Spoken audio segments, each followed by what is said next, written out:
Hello, and welcome back to the Embodied AI Video Digest. I'm Fred. Well, almost.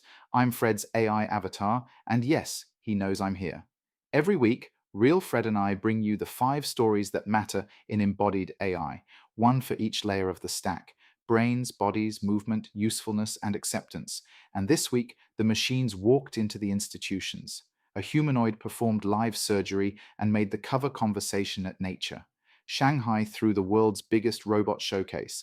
A regulator in Washington set a deadline, and in a Shenzhen arena, a robot lost its head in the world's first humanoid fight night and kept fighting. We will also settle the 2 promises we made you last week on Tesla's Optimus 5.3 and the Unitary IPO. 5 stories, about 10 minutes, the whole global race. Let's go. Layer 1: Brains. This week's story comes from Shenzhen, from a company called Astribot, and it is about robots that imagine before they act. Astribot released Lumo 2, what it calls a latent world action model. Here is the idea in one breath. Instead of mapping camera pixels straight to motor commands, Lumo 2 first predicts the physical consequences of its own actions in a learned internal model of how the world behaves, and only then moves. Think of a chess player reading 3 moves ahead, except the board is your kitchen. 2 details matter. First, it learns from ordinary human video, watching people do chores, not just from expensive robot-collected demonstrations. Second, it strings tasks together over long horizons, and Astribot showed it running more than 20 real household tasks. Why should a strategist care? Because this is the second signal in a month, after NVIDIA folded its robot models into open source, that the brain layer is racing ahead of the hardware. World models are becoming the standard architecture, and they feed on the cheapest data on Earth, video of humans doing things. And note the return address. This one did not come from Santa Clara or London, it came from Shenzhen. The model layer is now a 2 block race. Layer 2: Bodies. And this week, the body part that matters most: the hand. 1X Technologies, the Norwegian-American company behind the NEO home robot, unveiled NEO's new hands. 25 joints in each hand, driven by an in-house tendon system, artificial sinews rather than rigid gears, and built, in the company's words, to match or surpass human capability. Crucially, these hands are not a lab prototype. They are going onto the first NEO units shipping to real households this year. Here is why hands deserve your full attention. Walking is largely solved. The consumer value of a home robot lives in the last inch: folding a shirt, gripping an egg, doing up a button. Every failed demo you have ever laughed at failed in the fingers.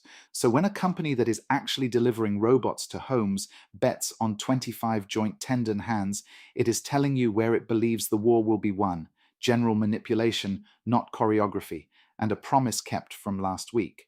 We told you Tesla was expected to unveil Optimus 5.3. Here is where it stands, still unrevealed as of this week.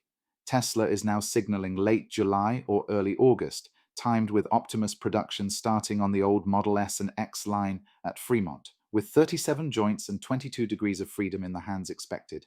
The reveal moved, the story has not gone away. We are watching it for you. Layer 3: Movement, and the hardest movement problem we have ever featured: surgery.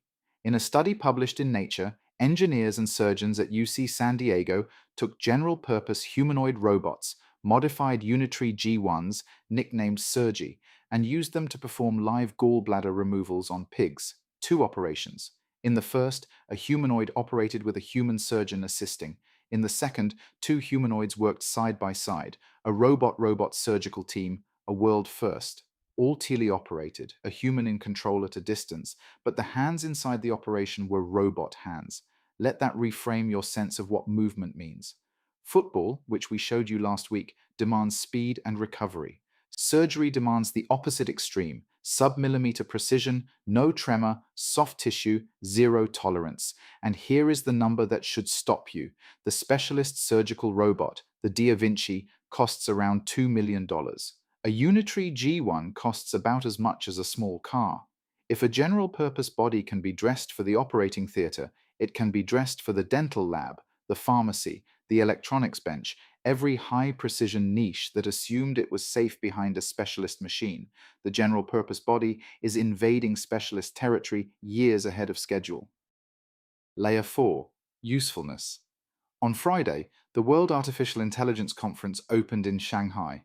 The numbers first: more than 1,100 exhibitors, over 3,000 exhibits, and more than 300 products making their global debut, with humanoid robots as the star attraction and, tellingly, doing practical tasks on the show floor rather than stage tricks. President Xi's attendance tells you how seriously Beijing takes this. But the sentence that matters most came from China's industry ministry. Chinese humanoid production is expected to reach 100,000 units this year. Say that slowly: 100,000 humanoids in one country in 1 year. Usefulness is no longer a demo category. In China, it is becoming a production statistic, with everything that implies for component prices, supplier ecosystems, and the simple question of where you would actually buy one. And the money is queuing up behind the factories. Limex Dynamics raised $200 million in a pre-IPO round on Monday, and CNBC quotes Chinese founders saying listing is a must. Which brings us to our second promise from last week: Unitree's IPO pricing. Here is where it stands, approved in record time, targeting roughly $619 million. Valuation chatter between 6 and 7 billion, but the final price and listing date are still pending. The debut could come before the month is out. Again, we are watching it for you. Layer 5. Acceptance. Because none of this matters if humans say no thank you. And on Friday night in Shenzhen, humans said something much stranger. They bought tickets. Engine AI opened URKL, the ultimate robot knockout legend, the world's first humanoid robot combat league. 32 university teams, Berkeley, Stanford, Tsinghua among them, piloting identical T-800 humanoids, a prize pool of about $1.4 million, and the film star Donnie Yen at ringside. Then came the moment that went around the world. A robot called White Eagle landed a head kick that knocked its opponent's head clean off, and the headless robot kept fighting.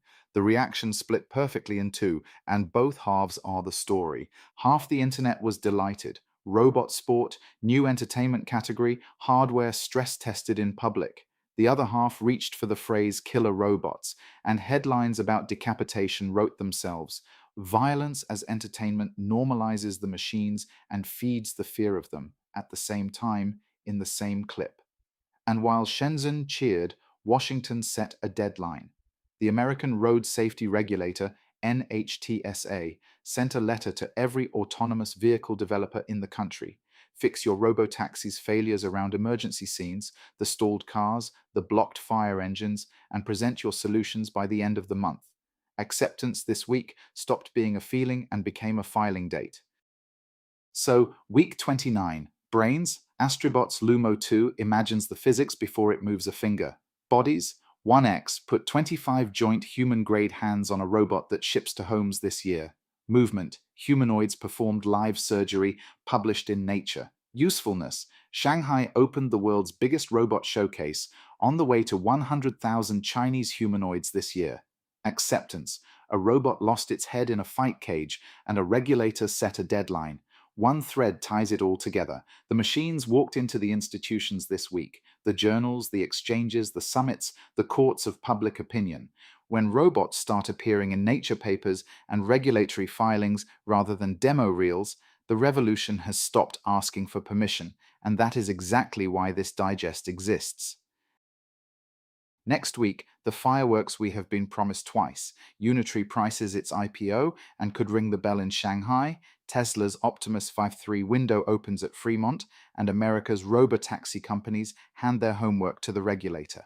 If this was useful, subscribe and share it with one colleague who still thinks robots are 5 years away.